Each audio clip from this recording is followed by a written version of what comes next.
এ যুবক ভাই, একবার পাহাড়ের চূড়ায় উঠে আর একবার পাহাড় থেকে নামে হাতের ভিতরে পাথর নিয়া পাগলা নিজের মাথায় নিজে পাথর দিয়ে আঘাত করে রে বাবা। পাগলা চিল্লা কয় আল্লাহ রহমাতাল লিল আলামিন, তোমার হাবিবুল্লাহর দরবারে আমি গিয়েছিলাম আমার ক্ষমা আনানোর জন্য, আমাকে ঠাঁই দিল না, তারায় দিল। তোমার হাবিব যেহেতু তারায় দিয়েছে, আমাকে মনে হয় তুমিও ক্ষমা করবা না। একদিন চলে গেলাম, 2 দিন চলে গেলাম, 3 দিন চলে গেল রে যুবক ভাই। এইভাবে 7 দিন পর্যন্ত এক ফোঁটা পানিও পাগলা পান করে না। পাহাড়ের গর্তের ভিতরে ঢুকিয়া পাগলা সেজদায় পড়ে কান্দে, আল্লাহ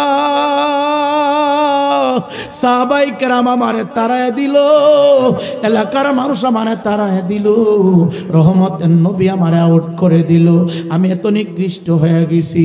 তুমি যদি আমারে তারায় দাও, আমি কার কাছে যাব, আমি কার কাছে হাত বাড়াবো?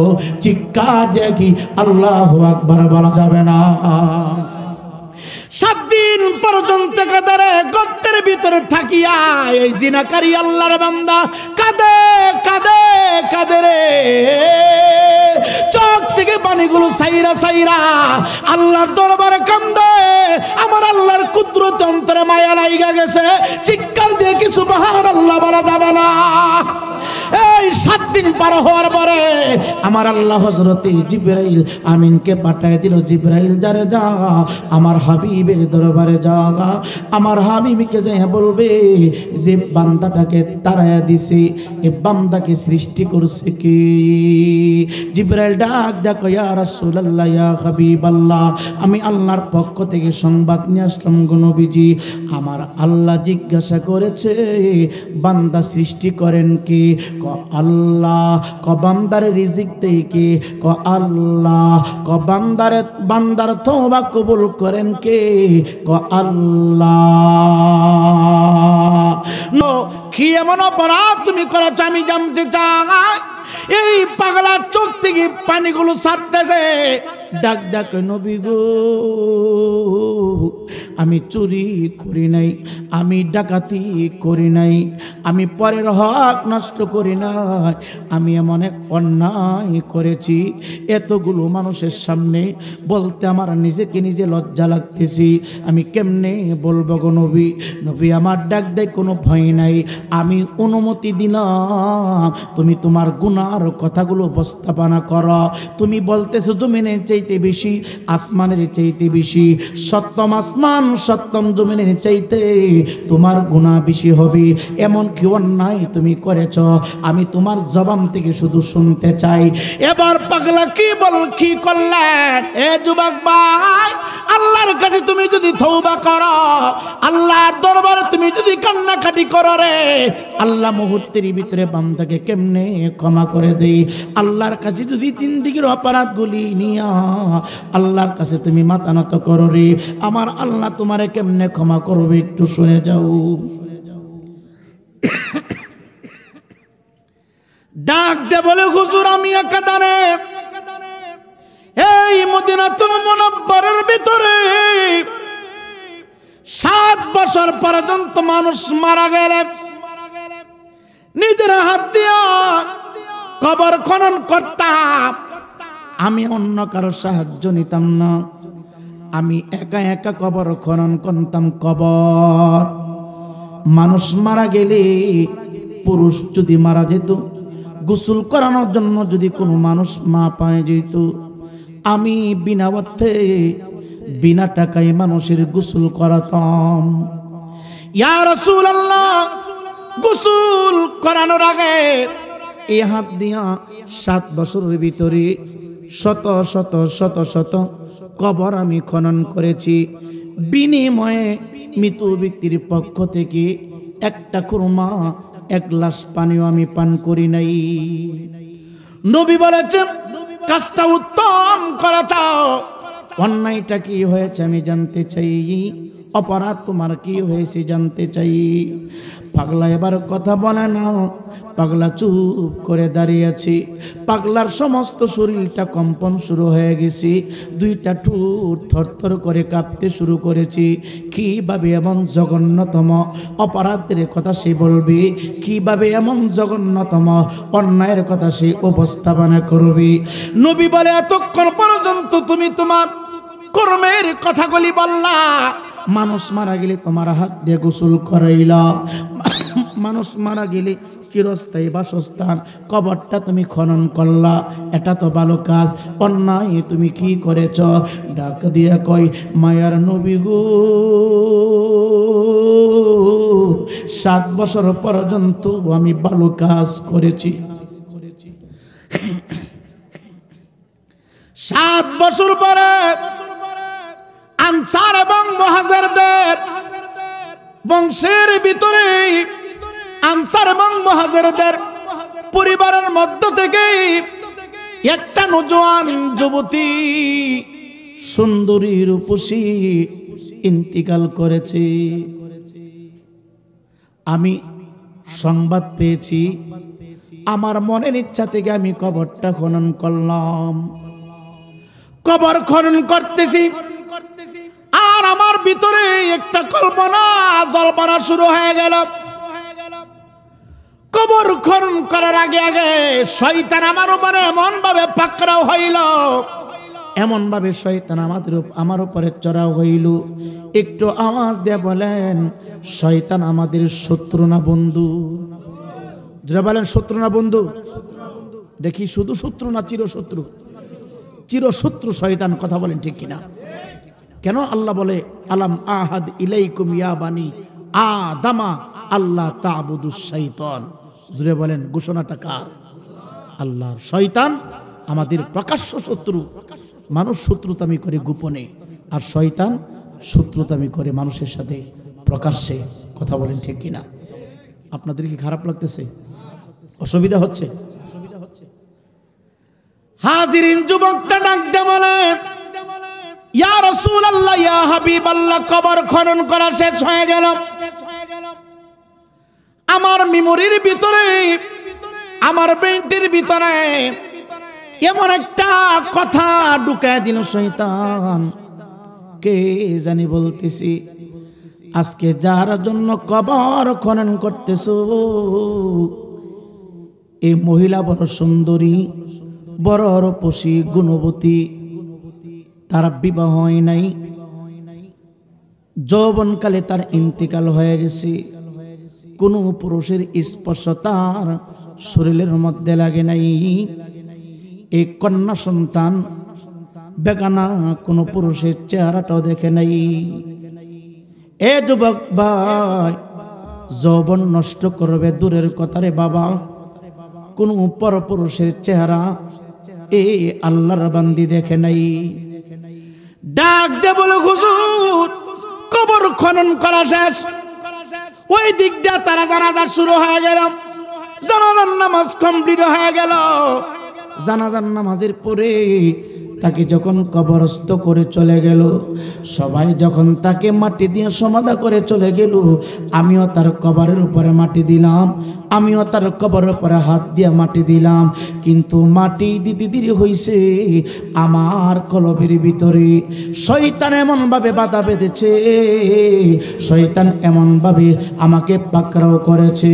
আমি মনে মনে সিদ্ধান্ত নিলাম, সবাই যখন চলে যাবে, গভীর রজনীতে আমি কবরের ভিতরে ঢুকবো, আমি তার সাথে মেলামেশা করব। চিৎকার দিয়ে কোন নাউজুবিল্লাহ।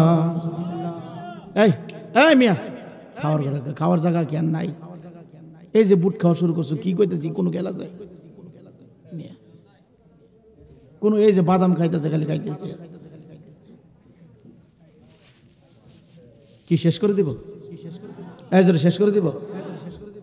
বুঝি পুরান মানুষ দিকে গেছে আর কি বলতে।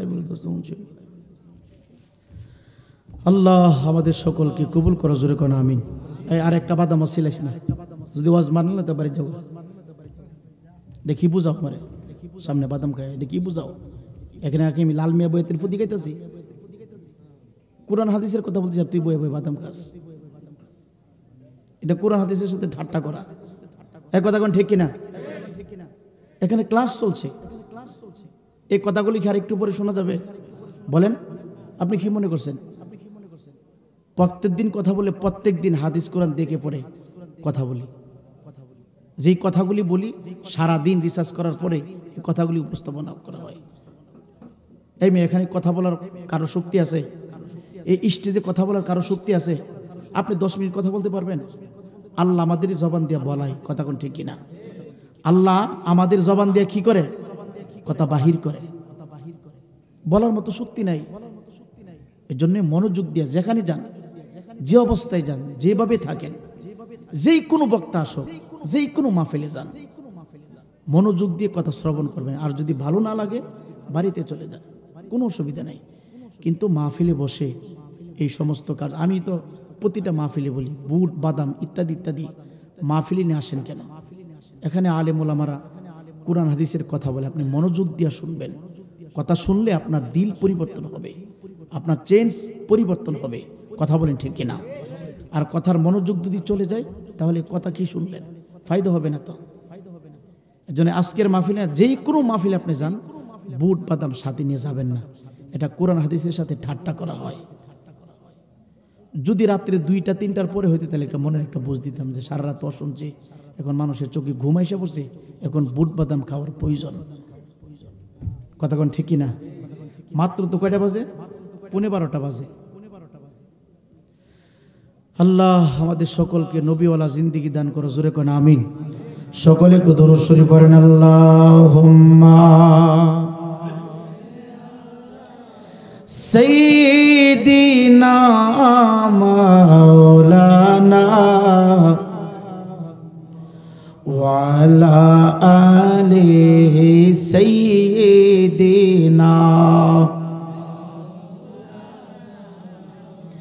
দিবানিশি মনে রে আমার আর দিও না যন্ত্রণা, দনে যদি হইতাম দনি যাইতাম সোনার মদিনা। আল্লাহুম্মা জোরে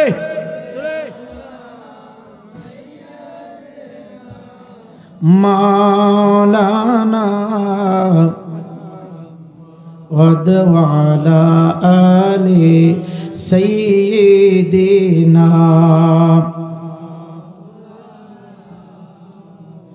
যুবক ডাক দে বলি, ইয়া রাসূলুল্লাহ, ইয়া হাবিবাল্লাহ, বড়দের কথা আমি এতগুলো মানুষের সামনে বলতে চাচ্ছিলাম না, তারপর আপনি নবী আমাকে হুকুম দিয়েছেন বলার জন্য।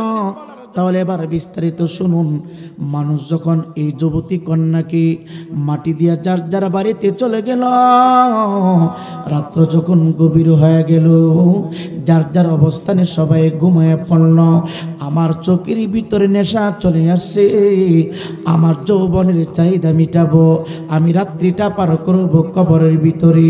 ইয়া রাসূলুল্লাহ, নবী গো, একটা সেকেন্ডের জন্য আমি চিন্তা করতে পারি নাই, একদিন আমার মৃত্যু হয়ে যাবে, একদিন আমার গোসল হয়ে যাবে, একদিন আমার কাফন পরতে হবে, একদিন আমাকে কবর করে আসতে হবে, এমন কোন চিন্তায় আমি মাথার ভিতরে নিতে পারি নাই। 7 বছরের ভিতরে ইয়া রাসূলুল্লাহ নবী গো, একটা দিন ইচ্ছাকৃতভাবে মিথ্যা বলি নাই। শয়তানের ধোঁকায় পড়ে যদি বলে থাকি, অনিচ্ছাকৃতভাবে বলেছি। 7 বছরের ভিতরে কারো হক নষ্ট করি নাই, অন্যায় ভাবে কাউকে কষ্ট দেই নাই।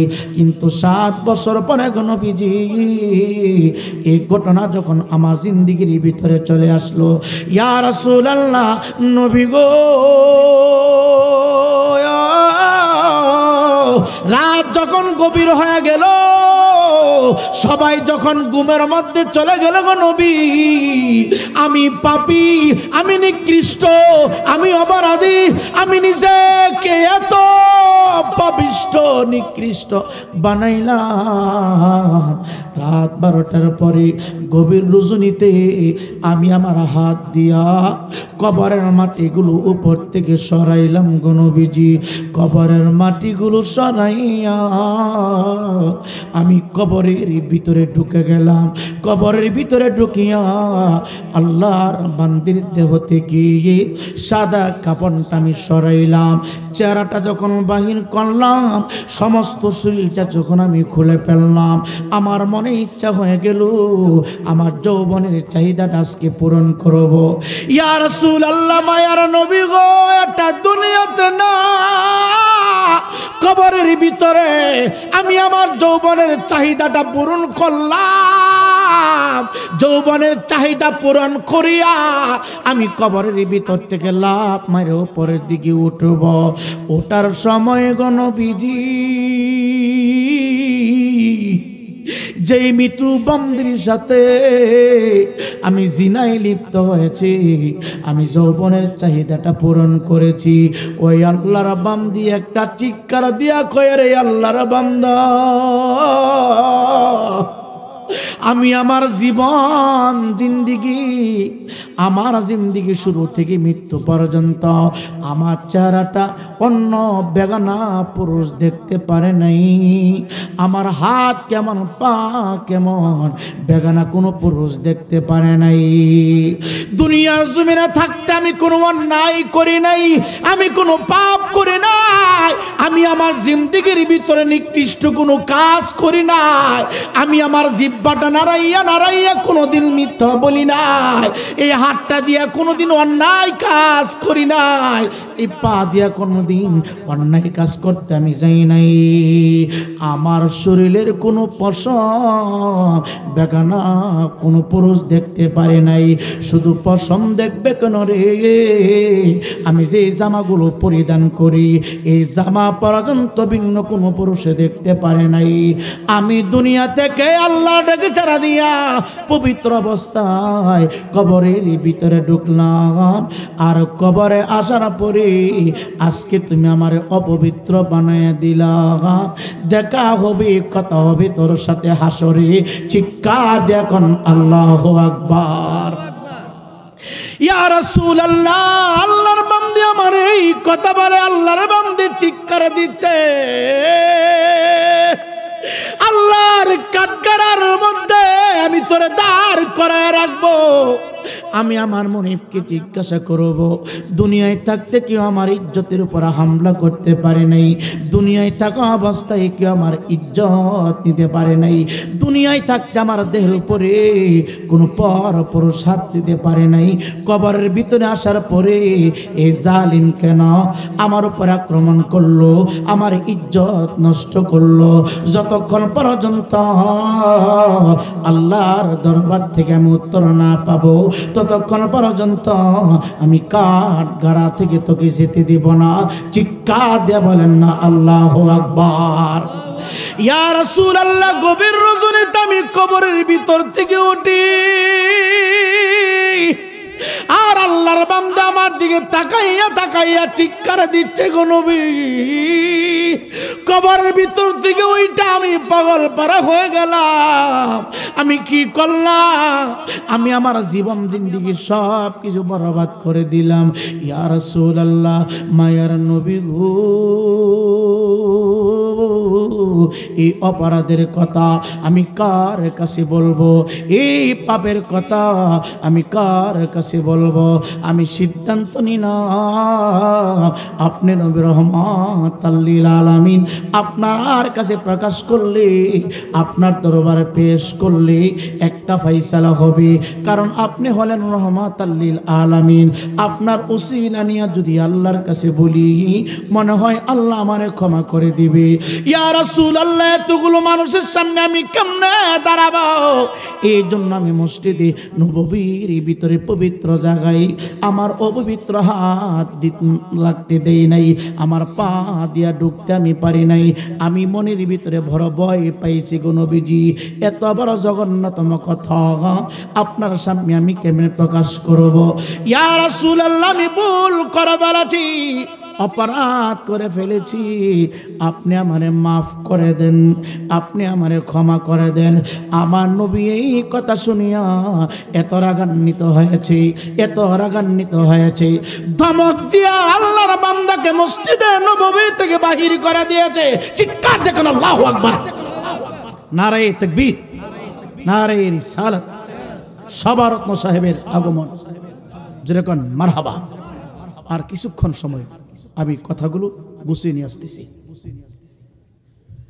নবী আমার তারা ধমক দিয়ে বাহির করে দিল, যা পাপিষ্ঠ, আমার দরবার থেকে বাহির হয়ে যাও।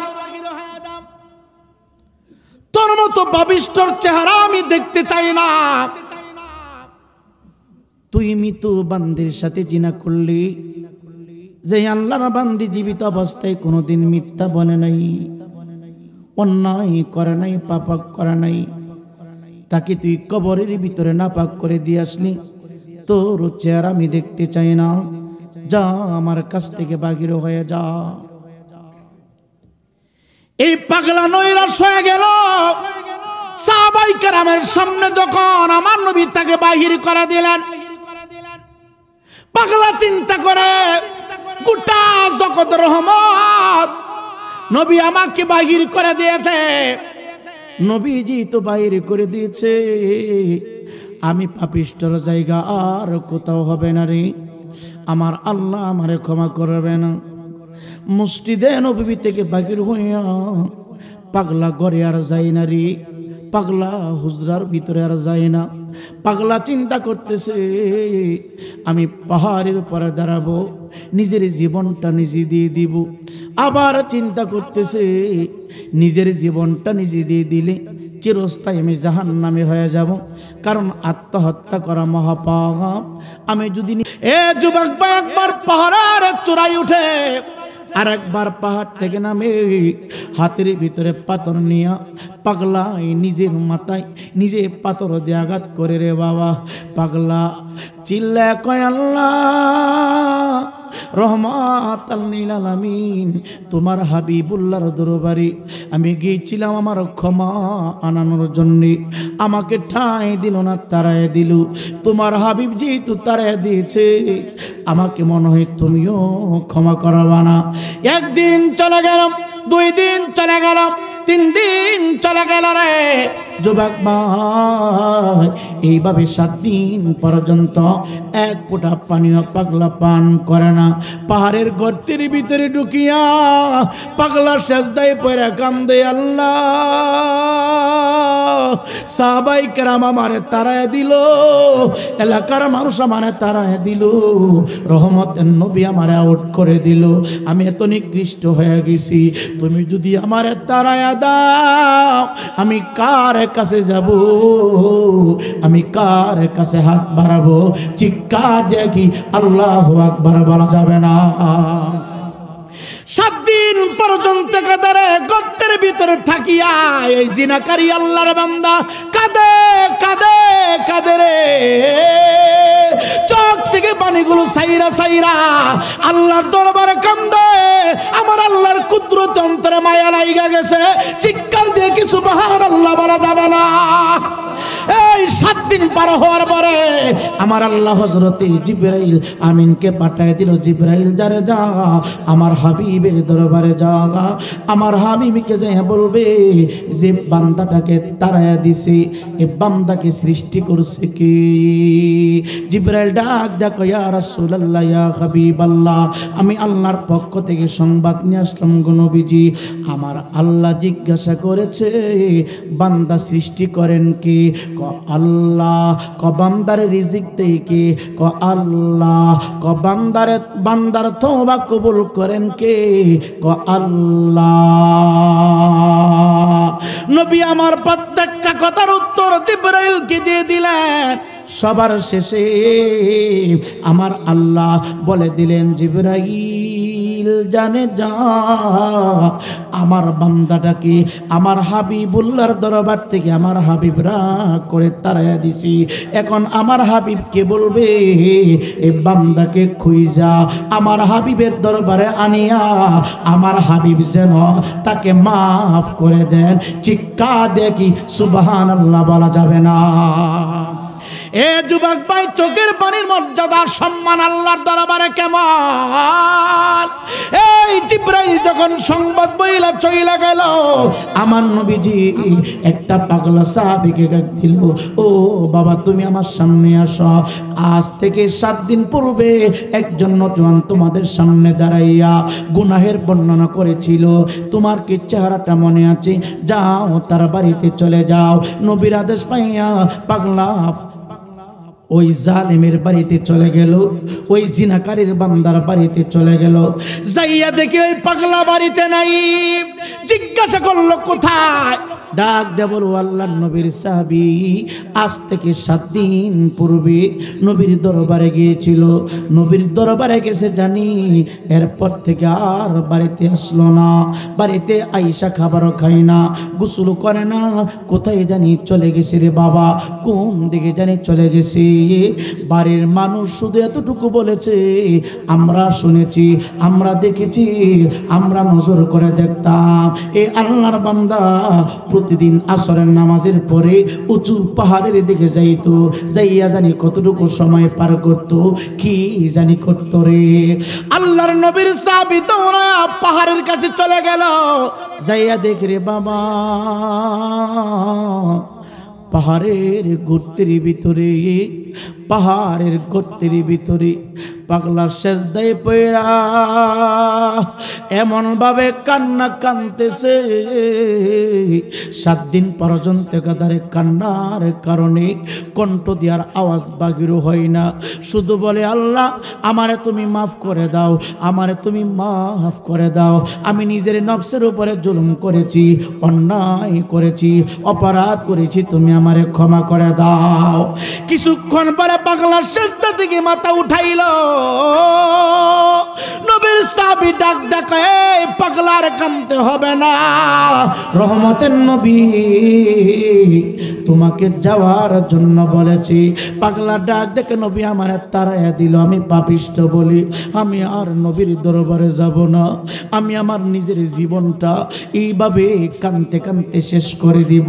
সাহাবী ডাক দেয়া কয়, আমার নবীর কাছে একটু আগে জিবরাইল খবর নিয়ে আসে, আমার আল্লাহ তোমার তওবার ওসিলায়, তোমার চোখের পানির বরকতে তোমার তামাম জিন্দেগীর গুনাহগুলো মাফ করে দিয়েছে।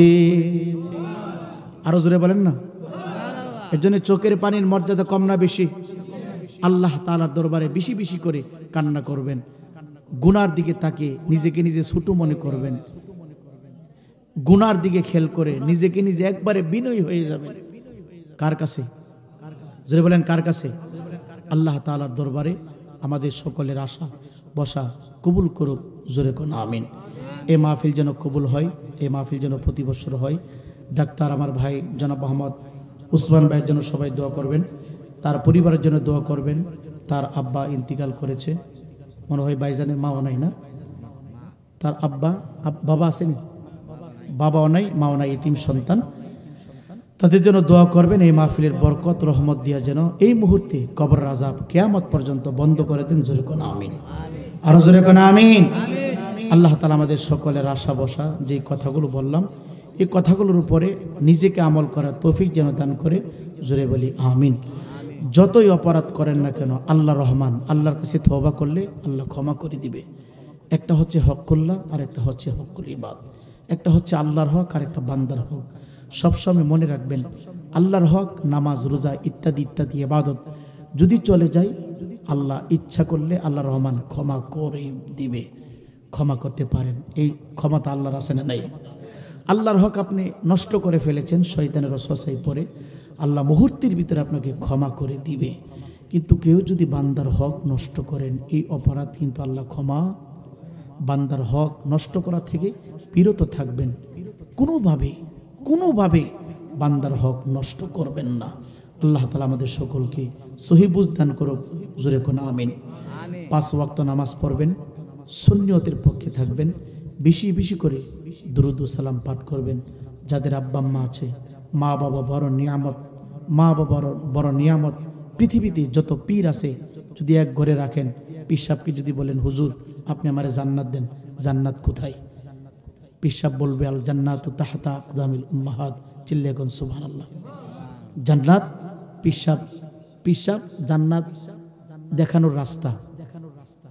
পীর সাহেব কি জান্নাত দেখানোর রাস্তা? আল্লাহ এবং রসুলকে পাওয়ার রাস্তা হচ্ছে আমাদের পীর ও মুর্শিদ। কথা কোন ঠিক কিনা? জান্নাত হলো মা বাবা। চিল্লে এখন সুবহানাল্লাহ।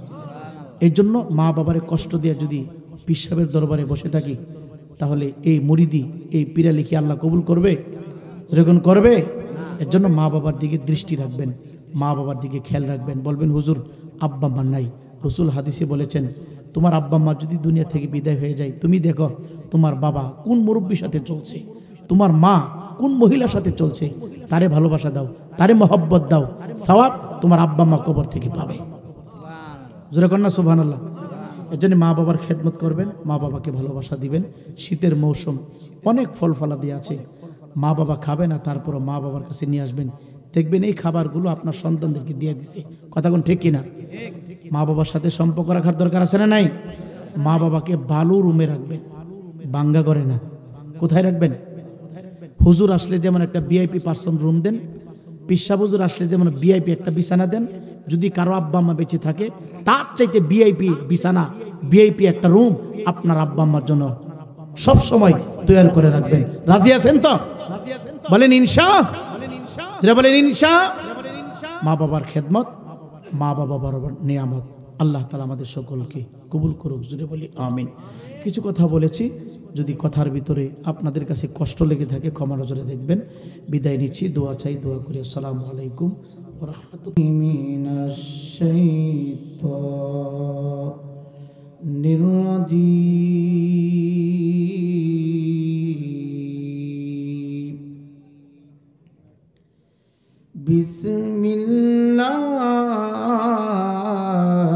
বিসমিল্লাহির রহমানির রহিম।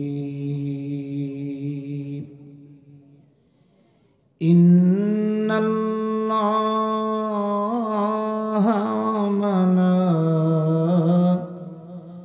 মালাইকাতাহু ইউসাল্লুনা আলান নবী ইয়া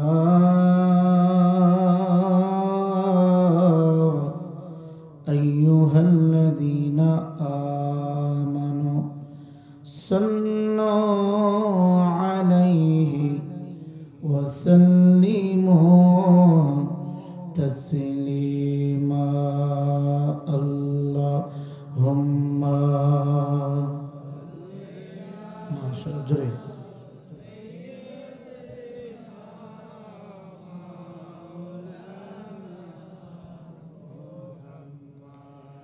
وعلى آل سيدنا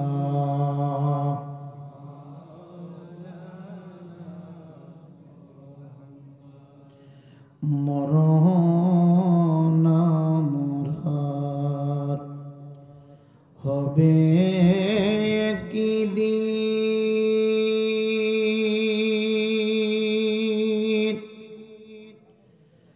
মাওলা মরণ জানি কোন জায়গায়, যেতাই মরণ সেতাই যেন নূর নবীর দিদার পায়। আল্লাহুম্মা। মাশাআল্লাহ জোরে জবান খুলে।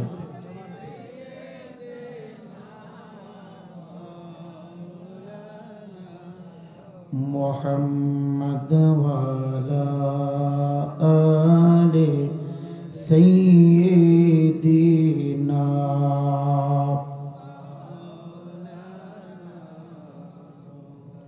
জোরে লা ইলাহা